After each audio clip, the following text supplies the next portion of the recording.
কৃষ্ণা। তো আজকে তোমাদের সঙ্গে আমি নতুন একটা গল্প নিয়ে হাজির। তো আমরা তো কম বেশি সবাই এই জিনিসটার সম্মুখীন হয়েছি, আয়লা, কোথাও আমফান, তারপরে বিভিন্ন বিভিন্ন ঝড়ের নাম।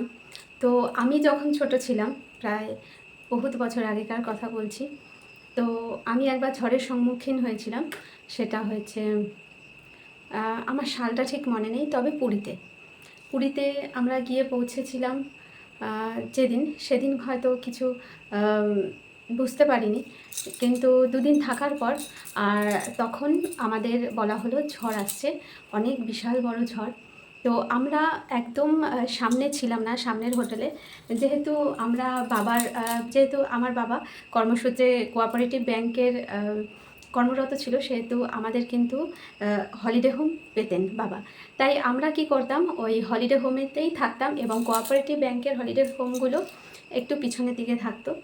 তো যেখানে হোম কাম হোটেল, মানে এরকম একটা এনভায়রনমেন্ট যেখানে রান্না, খাওয়া দাওয়া সমস্ত কিছু ব্যবস্থা থাকবে, এরকমই হলিডে হোমগুলোতে দিত। এবং তাদের নিজস্ব একটা মানে হেল্পিং হ্যান্ড রয়েছে, এবং সমস্ত কিছু ধোয়া মোছা পরিষ্কার করা, এবং কেয়ারটেকার একজন ওখানে রাখা থাকতো। তো আমরাও সেই রকম মানে হলিডে হোম পেতাম, এবং সেখানে আমাদের পুরীতে ন্যাচারালি আমাদের যাওয়া হতো। এবং ছোটোবেলাতে আমি এমনও হয়েছে, মানে বছরে 2 থেকে 3 বার পুরীতে গেছি। তো এতটাই ভালো লাগতো, এটা ভগবানের আশীর্বাদ। আর এখন যেমন ভগবানকে দেখা এত কঠিন হয়, কিন্তু তখন ভগবানকে দেখা এতটা কঠিন ছিল না।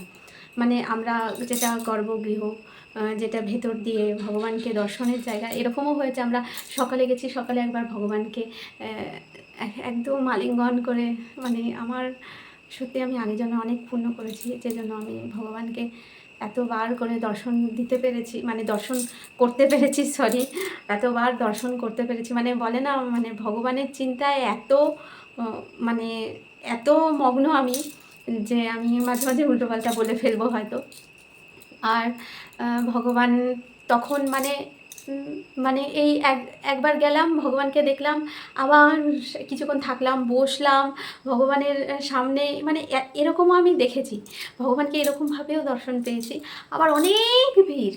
আর এখন তো ভগবানের দর্শন পাওয়া মোটেই সম্ভব নয়। তো যাই হোক, তখন একবার ভীষণ বড় অভিজ্ঞতা হয়েছিল আমাদের।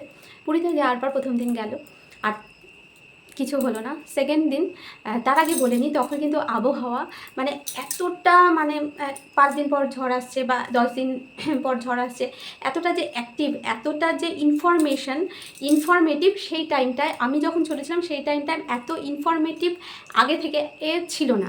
তো তথ্য প্রযুক্তি এত উন্নতও হয়নি সেই টাইমে, এই জন্য 10 দিন বা 15 দিন বা আর আগে তো টিকিট কাটা হতো 3 মাস আগে। তো কী করে 3 মাস আগে থেকে একটা ঝড় আসছে, ঘূর্ণাবর্ত তৈরি হচ্ছে, এই সময় আছে পড়বে, এটা তো কখনোই বলা সম্ভব নয়। তো যাই হোক, আমরা যেদিন পৌঁছালাম ঠিক তার পরের দিন ঝড়টা আসবে। তো আমাদের বলা হলো যে ঠিক আছে, পেছনের দিকে হোটেল আছে, কোনো অসুবিধা নেই, সামনের দিকে পুরো খালি করে দেওয়া আছে। আর আমরা যেখানে হলিডে হোমে ছিলাম, তার আরও পিছনে, মানে একটু পাহাড় সাইডে, যেটা সমুদ্রের তীরবর্তী স্থান থেকে একটু উঁচুতে, যদি হয় আপনার সমস্ত লাগেজ রেডি করে রাখুন। যদি প্রচণ্ড এর থেকেও বেশি ঝড় আছড়ে পড়ে, তাহলে হয়তো আমাদের রাতের বেলায় চলে যেতে হবে।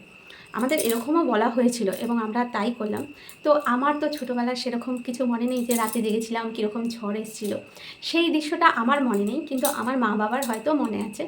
কিন্তু তার পরের দৃশ্য, মানে সকালবেলা, সেইটা সেইটা আমার মনে আছে। মানে যখন ঝড় পুরো থেমে গেছে, থমথমে পরিবেশ, কি নষ্ট হয়েছে সেটা দেখতে গেছি, সেই গল্পটা আমি তোমাদের সঙ্গে শেয়ার করব, ঠিক আছে? এবং এই যে মানে সমুদ্র প্রকৃতি যখন মানে ভয়ঙ্কর রূপ ধারণ করে, যে কী বিভৎস হয়, সেটা সেটা ওই ঝড়ের মুহূর্তটাকে হয়তো আমি দেখিনি, কিন্তু যে পরের মুহূর্তটাকে দেখেছি, সেটা ঝড়ের থেকে কিছু কম না। এবং তোমরা বললে তোমরা বিশ্বাস করবে না যে তুমি এরকমও দেখেছো। আমরা হ্যাঁ, এরকমও দেখেছি। এরকমও যে ভয়ঙ্কর রূপ মানে আমাদের সমুদ্র যে ধারণ করে, মানে সত্যি মানে এইটা নিয়ে একটা কথিত আছে, সেটা পরে বলবো, যে মহারানী, মানে মহারানী সুভদ্রা রানী কেন বলদেব এবং জগন্নাথ প্রভুর মাঝখানে বসে রয়েছেন, সেটা নিয়েও কিন্তু এই সমুদ্রের কারণে। তারপরে শোনাই যে কি হয়েছিল। আর রীতিমতো সকালবেলা আমরা গেলাম সমুদ্রের পাড়ে। তো সমুদ্রের পাড়ে গিয়ে দেখি সমুদ্র নেই। কী ব্যাপার হলো, সমুদ্র কোথায়? মানে আমরা তো পার থেকে দেখতে পারি, সমুদ্রের হোটেলের পার থেকে, যে হোটেল থেকে আমরা সমুদ্র দেখছি রাতের বেলা, এখন দেখছি সমুদ্র নেই। কোথায় গেছে সমুদ্র? সমুদ্র তার যে অবস্থান তার থেকে প্রায় 2-4 কিলোমিটার ভেতরে চলে গেছে।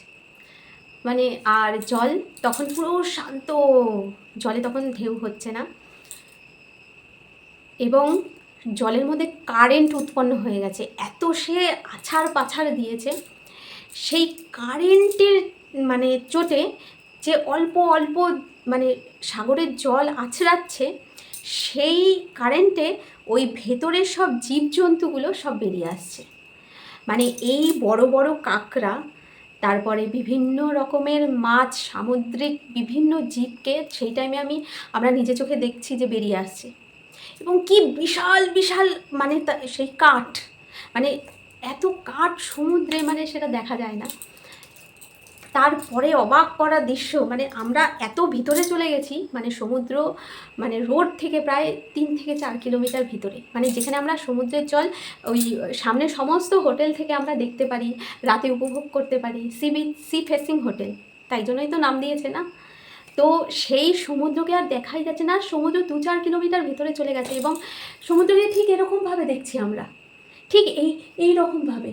আর সমুদ্রে মানে ঢেউ পুরো শান্ত, কিন্তু সমুদ্রে ওই অল্প অল্প ঢেউয়ের ভিতরের পুরো জীবজন্তু সব বেরিয়ে যাচ্ছে। মানে সমুদ্র সারা রাত এত আছাড় খেয়েছে, ভেতরে পুরো কারেন্ট উৎপন্ন হয়ে গেছে।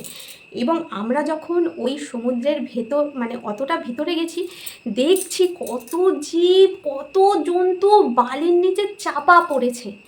মানে সেই সমুদ্রে তলিয়ে যায় না, সেই দেখছি মানে খুরগুলো, বিভিন্ন জিনিস, মানে কঙ্কাল এসে সেগুলো মানে পড়ে রয়েছে। সেগুলো মানে আমি বিশ্বাস করুন, আমি এটা আমার জীবনে একটা মানে অস্বাভাবিক অভিজ্ঞতা, যেটা আমি আপনাদের সঙ্গে শেয়ার করলাম। এবং তার থেকে বড় কথা, মানে আপনাদের আরও মানে এবার তো গেল সমুদ্রের রূপ, এবার কি কি ক্ষতি হয়েছে, দোকানপাট কী কী, সামনে যত দোকান ছিল কিচ্ছু নেই, মানে সবই প্রায় সমুদ্রের জলে সব চলে গেছে।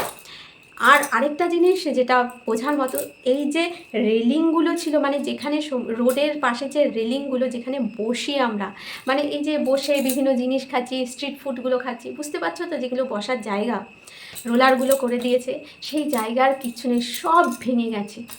এবং পুরী হোটেল, সাগরিকা হোটেল, এই যে সামনে যত বড় বড় হোটেল আছে, সবের কাজ ভেঙে গুড়ি গুড়ি হয়ে গেছে। ওই রাতে ওই সব হোটেলে কেউ ছিল না, সবাইকে বের করে দিয়েছিল। ওদের কাছে ওরা ট্যুরিস্ট এবং ট্যুরিজমে ভীষণ সেফটি, তারা মানে এতটা ওদের ওখানে না, ওরা ভীষণ সেফটি ওদের ট্যুরিস্টদের করে রাখে, তাতে যাতে ট্যুরিস্টদের কোনো ক্ষয়ক্ষতি না হয়। ভীষণই সেফটি, ভীষণ মানে তারা কিছু মানে অঘটন হওয়ার আগেই তারা সমস্ত ট্যুরিস্টদের বের করে একদম অন্য সাইডে, যেখানে একটু উঁচু সাইড, ভুবনেশ্বর থেকে কটক থেকে যেই সব জায়গা একদম সেফ আছে বা ওখান থেকেই উঁচু জায়গা আছে, নিয়ে চলে গেছে। কারণ ওনারা চান না যে কোনো ট্যুরিস্টদের কোনো রকম ক্ষতি হোক। এবং আমরাও হয়তো চলে যেতাম, যেহেতু আমরা ওই যে যাদের সঙ্গে কেয়ারটেকারদের সঙ্গে ছিলাম, তাদের সঙ্গে আমাদের একটা কী বলবো, কেয়ারটেকারের আর সম্পর্ক ছিল না, তাদের সঙ্গে একটা রিলেটিভ একটা সম্পর্ক হয়ে গেছিলো। এতবার যেতাম ওখানে, মানে বছরে 2বার, বছরে কখনো 3বার এরকমও যাওয়া হয়েছে। এবং একসঙ্গে খাওয়া দাওয়া, লাঞ্চ করা, রাতের ডিনার করা, ওদের সঙ্গে ওরা আমাদের সঙ্গে করতো, তো আমাদের ওখানে রান্না হচ্ছে, চলো আমাদের সঙ্গে খেয়ে নাও, তোমাদের আর রান্না করতে হবে না। তো এতটা আত্মীয় টাইপ রিলেশন হয়ে গেছিলো। তো সেই কারণে হয়তো আমাদের মানে ওরাই বলেছিল যে তোমরা থেকে যাও, আমাদের নিজস্ব গাড়ি আছে, যদি কোনো রকম ইনকেস কোনো রকম বাজে পরিস্থিতি দেখি, তো তোমাদের আমরাই নিয়ে যাব, মানে আর আমাদের ওখানে আমারও হোটেল আছে, তোমরা নিশ্চিন্তে থাকো এখানে। তারপরে আমরা ওখানে রাতে ছিলাম, বা আমাদের বলা হয়েছিল তোমরা যদি চলে যাও তাহলেও কোনো অসুবিধা নেই, কিন্তু ওরা যেহেতু কেয়ারটেকার, ওদের ওখানে থাকতেই হবে। কারণ এত বড় প্রপার্টি ছেড়ে দিয়ে আসা, তার ভেতরে বিভিন্ন রকম জিনিস, আসবাবপত্র থেকে আরম্ভ করে সমস্ত কিছু অনেক ব্যাপার আছে, যেগুলো চট করে ছেড়ে দিয়ে আসা যায় না।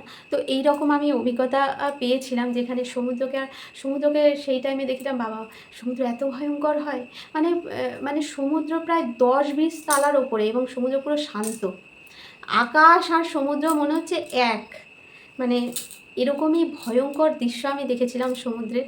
তো এইটা একটা খুব মানে বলবো কি, আমার জীবনের অনেক অনেক অনেক বড় অভিজ্ঞতা।